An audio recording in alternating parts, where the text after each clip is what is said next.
ఏది అయినా ట్రై చెయ్యి ఆచి చికెన్ మసాలా. ఆచి చికెన్ మసాలా. నేత అసదుద్దీన్ డ్రగ్స్ పై కీలక వ్యాఖ్యలు చేశారు. దీనికి సంబంధించిన బ్రేకింగ్ మనం చూస్తూ ఉన్నాము. హైదరాబాద్ లో నేరాలు తగ్గించేందుకు చర్యలు తీసుకోవాలి అన్నారు అసద్. 3 కమిషనరేట్ పరిధిలో యాంటీ మర్డర్ స్క్వాడ్ ఏర్పాటు చేయాలని తెలిపారు. దర్యాప్తును ఏడాదిలో పూర్తి చేయాలని సూచించారు. ఇందుకోసం ఒక ఏసీపీ, 2 సిఐలు, ఒక ఎస్ఐ, 15 మంది కానిస్టేబుల్తో ప్రత్యేక దర్యాప్తు బృందాన్ని ఏర్పాటు చేయాలన్నారు. యువతీ యువకులు డ్రగ్స్ కి బానిస అవుతున్నారు. తన దగ్గరకు వస్తే రీహాబిలిटेशन की पंपिस्ता अన్నారు असदुद्दीन।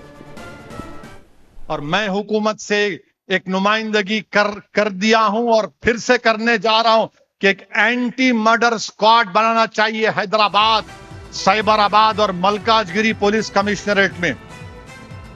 1 एसीपी, 2 इंस्पेक्टर, 1 एसआई और 15 कांस्टेबल होना उसमें, और इन लोगों को जिम्मेदारी देना इन्वेस्टिगेशन से लेके चार्जशीट तक, और एक बेहतरीन पब्लिक प्रोसिक्यूटर को तखर्रुर करके ताकि जो कत्ल करता है उसको सजा मिलना और उसका ट्रायल कम से कम 1 साल में खत्म होना।